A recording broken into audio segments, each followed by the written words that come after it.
Whee! Yep, we're going to finish up the World Spear today. This is the Torch of Kings. Lighting it signifies to all that a warrior seeks passage to the World Spear. The Olympics being recent, this is very iconic. That thing looks heavy, the way he picked that up.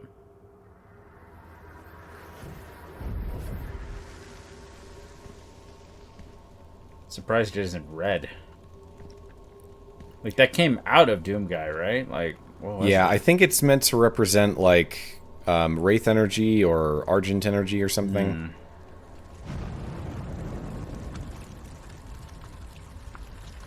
News Team Unite! Oh, I need to see Anchorman 1 and 2 again. It's been too long. The corrupted priests forbid the use of this beacon. If there are any remaining free tribes left in Argent D'Nur, all will see this light and know what your mission is here. We are still a day's walk away from the World Spear.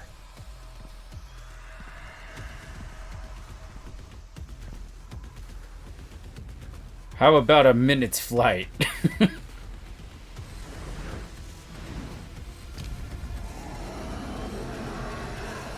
So I believe that this is the dragon thing that we saw in the Dark Ages trailer. Interesting. Would make sense. It's weird. I can, just by looking at that thing, know exactly what it would feel like to, like, touch its skin. Very good texture work. Yeah. Like, I don't know, it reminds me of some snakes I've handled. I'm not a snake handler, that's... no. Oh, Mo. That line, I didn't get that line for years. Man, this is cool. Also, it definitely, I was like, why is this becoming more and more high fantasy with each part? Yeah, it really feels like they fell in love with the fantasy things and less of the sci-fi stuff. Yeah. Oh, it has your, or Doomguy's brand on it. One who wants this mission accomplished. If you defeat the Dark Lord, any demon outside of hell would be destroyed.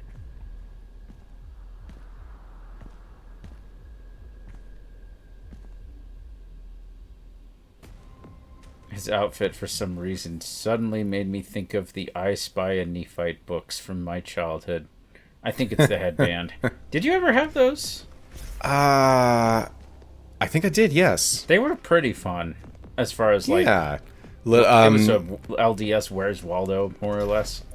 Yeah, it was pretty fun. Like that's your church book to read so that you don't make any noise during this Yeah. during the meetings. I always enjoyed looking at, like, yeah, I found whatever his name was in the books pretty fast, but... oh, that's a lie. Sometimes I struggled, but I always loved looking at all the little background art. Like, it's weird. I guess you could almost say... you could almost call I Spy books, or those books, like point-and-click adventures in book form.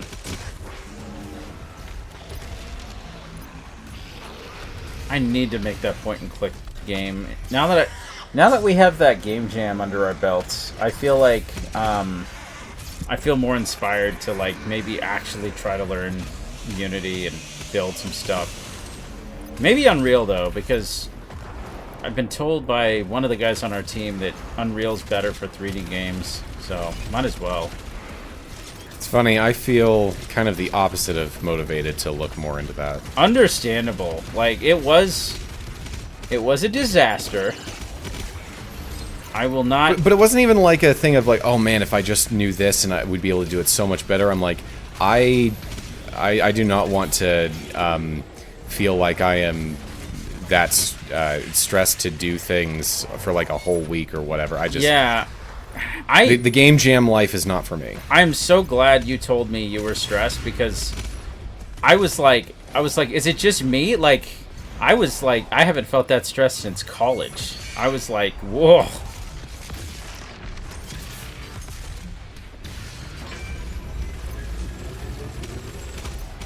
No, you don't. You are not getting your armor Yeah, back. I hate that.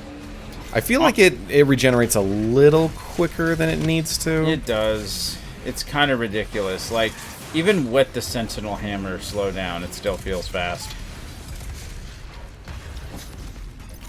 So this area is absolutely miserable in the master level. I can imagine. What's it add? Any marauders or something? Like 3 different phases of buff totems with all sorts of stuff like blocking, and it's this whole open area is a marathon. Yeah, I didn't love it. Although I did find, much like you, I didn't use all my Sentinel Hammer pickups, and I was like, why didn't I use this more? To be fair, it wasn't until after this level you explained to me how the Sentinel Hammer works. Because I was really thrown off by the fact you just jump up like Kirby doing his up B. Yeah, just jump up and then slam down.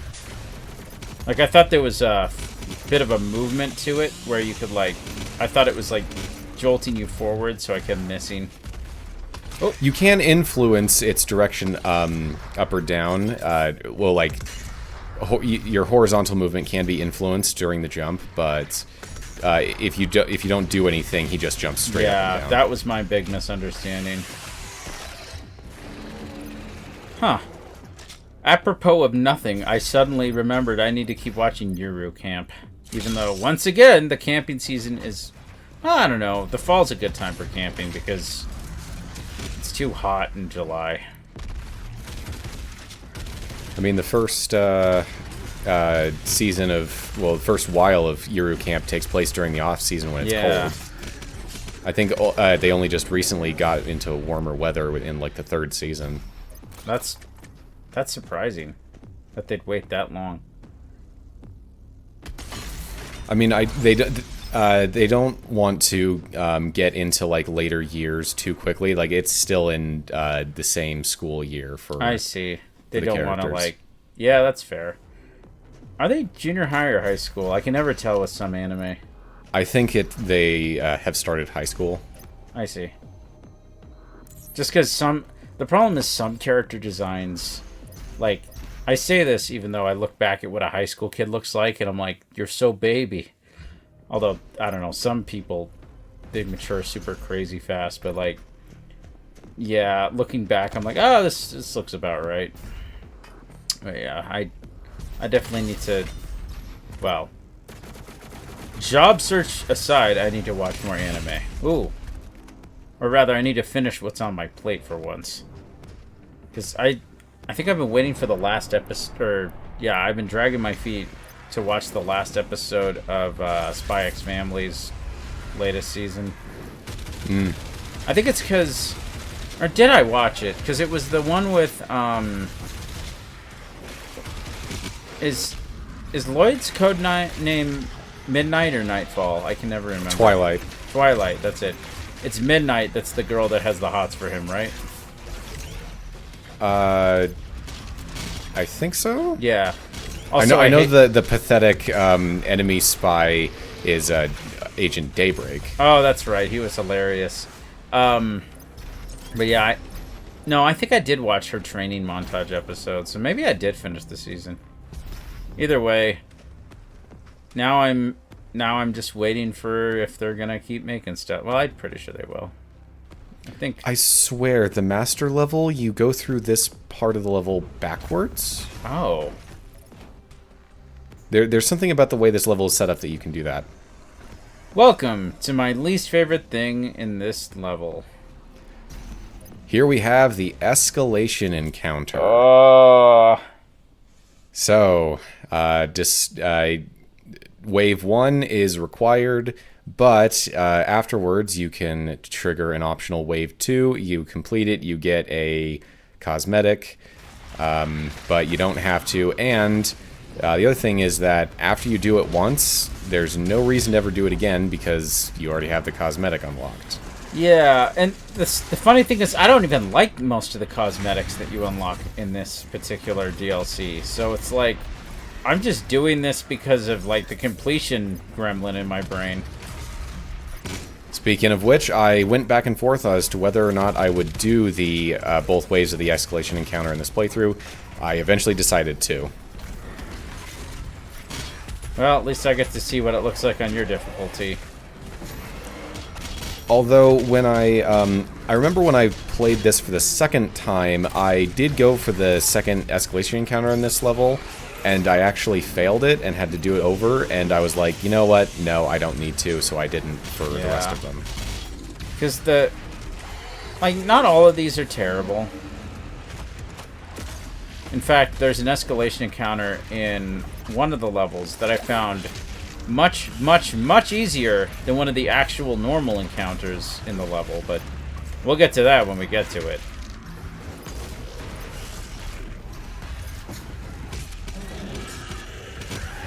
Cacodemons, also known as blood punch refills. How so? Oh, because you can of the easily glory stagger them. Yeah, it's true. Like, I almost kind of... It made the game... Oh, meant to do that.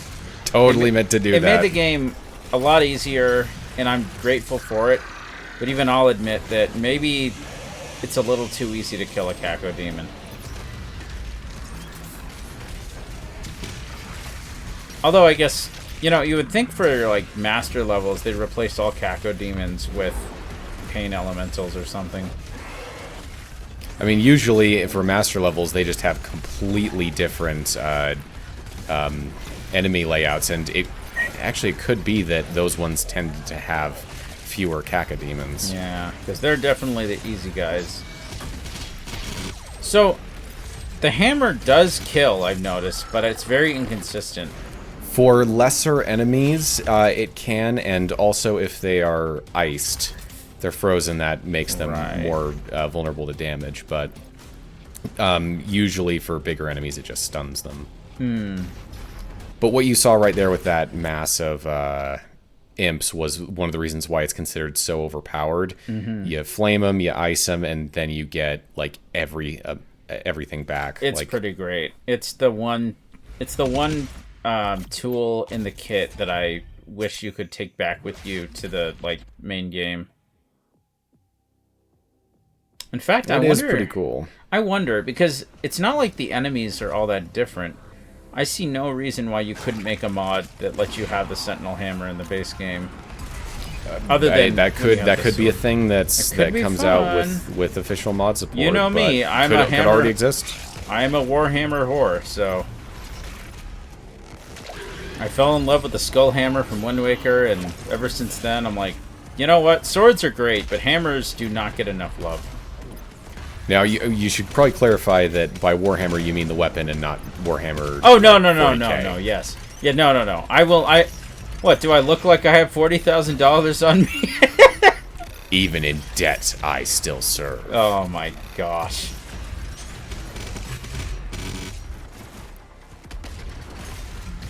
Warhammer is like D&D for gun nerds. I don't know what to even... Like, it's such a weird... Like, I know more about the lore than I do about how to actually play the game. Although the same can be said for Yu-Gi-Oh cards. Yeah, I know it's like a tabletop game and whatnot. There's a couple of video games, like Bolt Gun made a bit of a splash in the retro shooter community recently. What's it like? I only saw a little bit about Bolt Gun, but it's like a classic style shooter, you know, in the vein of something like Ultra Kill.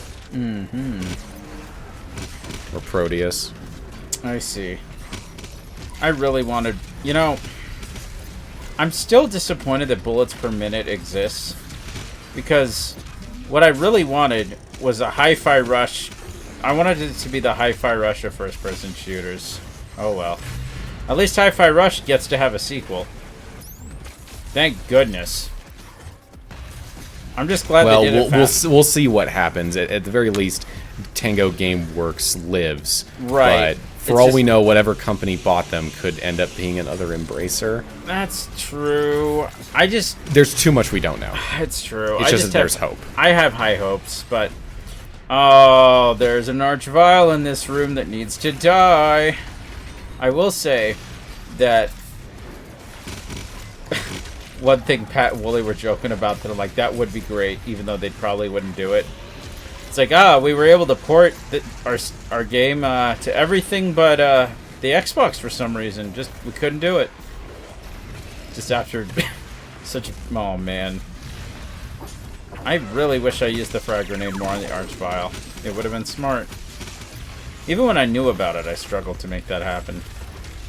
I think it's because my hotkey or my button to switch grenades just was never handy. I had mine on R. Like, pushing, it's either left or right on the D-pad on the controller, and it always just felt jank. I always accidentally changed weapon mods instead. Yeah, that's one of the downsides for D-pad mappings for action inputs. It's easy to hit something else. Yeah. But it wasn't just I made a mistake. It wasn't just I accidentally pressed the wrong button. I just kept forgetting, like, what it was, because I switched grenades so seldom. Because I didn't realize they didn't share grenade slots. I thought that, you know... Oh yeah, they have independent charges. Yeah, if I knew that, that would have made my playthroughs a lot easier. Although I did start doing that near the end, especially the very end, but...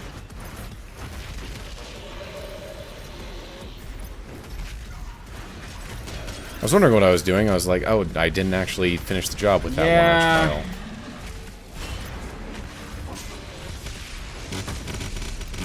Once again, the hammer getting me out of a jam.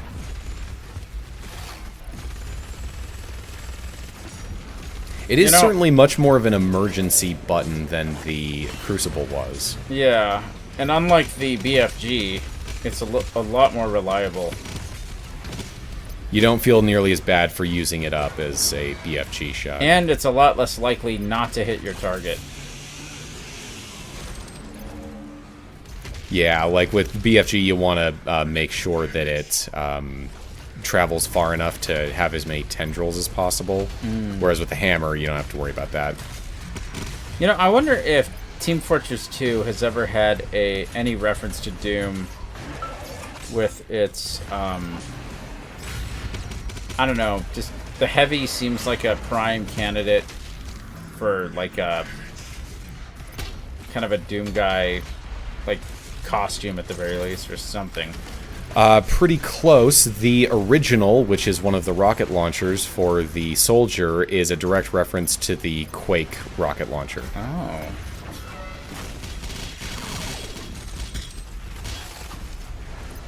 Complete with it shooting from the center. Really? They went to the trouble of changing that, huh? Yeah, instead of having the view model on the right side, you hold it in the center, just like the classic, well, most classic FPSs, but also Quake.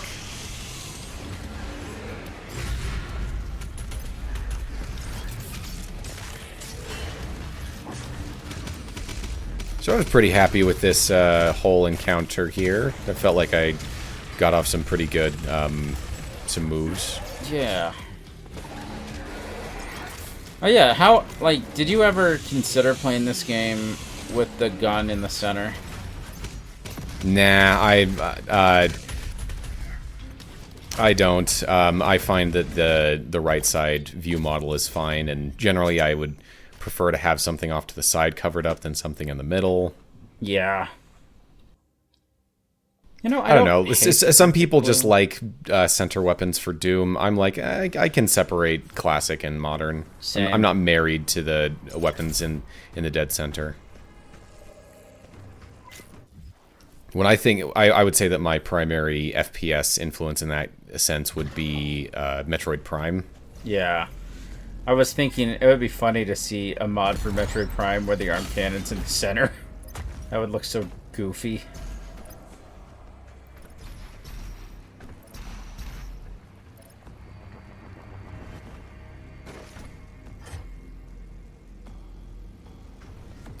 The platforming in this section is a little, it causes you to think more often. It's much less, oh yeah, this is what you do, just do this. It's like, oh, you gotta think a little.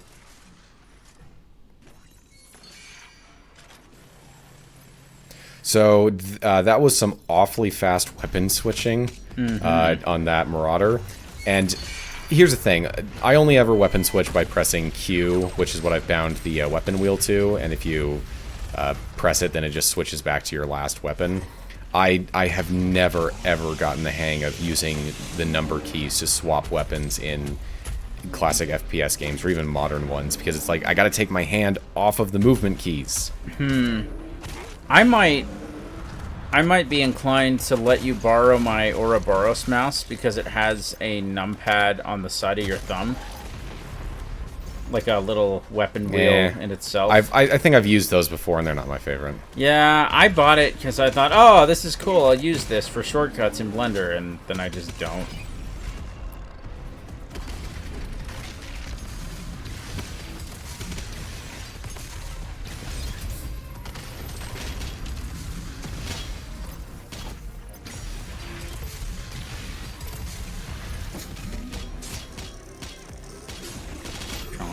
That's a fine burning mancubus, I'll tell you what.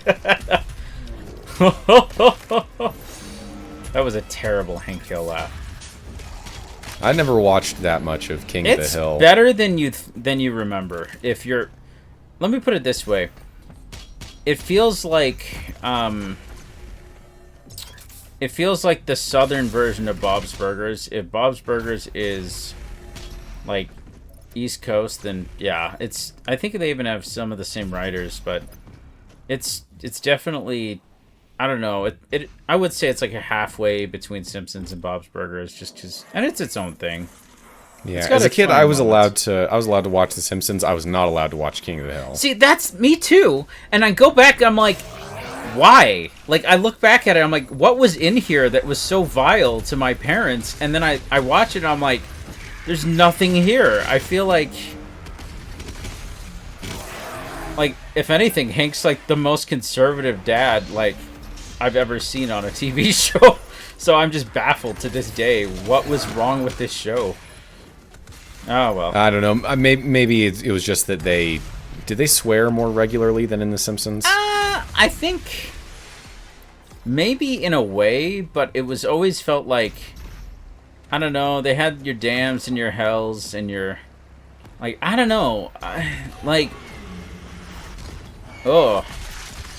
honestly think it might have been guilt by association, because it was enough of a Simpsons-like that, because for a long time, I was in a no Simpsons household, but that was honestly more my dad than anything, and eventually, like, that's the funny thing. It's like, you go back and you look at The Simpsons by today's standards, and it's shockingly quaint.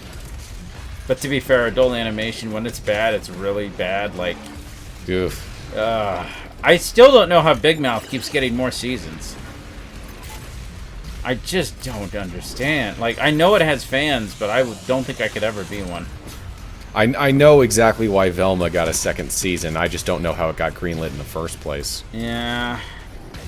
I feel like it got... Because it ain't getting a third. No. I feel like it got greenlit off of the pretense of it not being Scooby-Doo. And then the executive meddling was... you and your meddling executives said this has to be, like, force it to be a Scooby-Doo thing. Because, like, here's the thing. If it wasn't Scooby-Doo, it would have been considered, you know, a fart in the wind. Who cares? But because it was Scooby-Doo, it was just a sacrilege. Well, that's the thing that we're seeing over and over again, is all of these writers that can't get their own stuff off the ground, either because they suck or because modern producers aren't interested in anything that isn't a pre-existing IP. And so what they have to do is they have to take their own ideas and use a pre-existing IP as a skin suit, and then usually it's bad, or at the very best completely antithetical to what that other thing was, is because it was never about that IP. It was just utilizing it. Right. And every once in a while you do get, like, shockingly, oh, they actually made this their own, it's really good, but that's, like, extremely rare. Usually you get a Halo. Mm-hmm. Oh, you made me sad because I remembered that show. So the iconography of this area is incredible. Very, very bold art direction around here, I think. I love it. Although this is giving me flashbacks to the Zora area in Breath of the Wild. It's got the same pearlescent looking thing. Yeah, very like wet cliffs. So the weird thing to me about this is you have Heaven's iconography, you have Hell's iconography, and this is some secret third thing. This doesn't feel like Heaven or Hell. This is weird. Well, this is a classic dichotomy here. You have good, evil, and Squid. Angel, demon, and like some other thing that is usually like Squid. Ah. I was totally expecting you to fight a Wraith in here. I mean, all those things right there are wraiths. Yeah.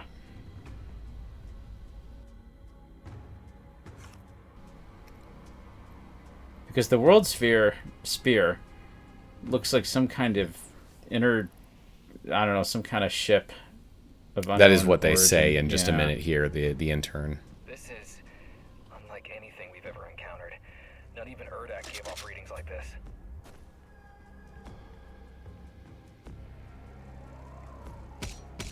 I'm trying to think of another example of the dichotomy of like angel, demon, Squid, and I'm coming up blank. I know there's something else. You won't like it, but Bayonetta 3's Angel, Demon, and then Fairy. Oh, they, yeah. They really butchered fairies. Like, whoa, hold on, I'm gonna jump onto. What the hell was that? I refuse to believe that. I don't even know. If Bayonetta wants to come back, I'm kind of the opinion that they just need to sandbag all of Bayo 3 and start over. It was bad. Terminator Anyway, style. You said you were gonna look up something. I'm gonna go to the look at TV tropes real quick to see what they say about that, because I know there's one thing I'm forgetting. Yeah. That's Now really this prominent. this place specifically reminded me kind of the Impact Crater, just because it was so bizarre. And I guess it is an Impact Crater now that I think about it. Well, you're in the thing that impact. I really died hard on this puzzle. Could not figure out the stupid wind. And here we are. This isn't a crystal at all. It's a ship. And these are makers, right?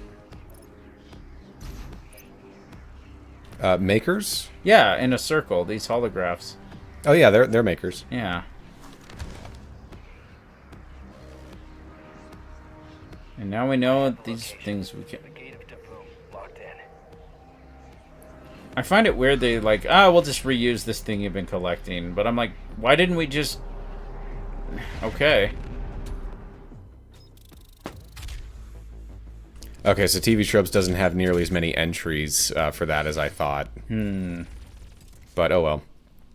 We will see you in The Ancient Gods Part 2 next time.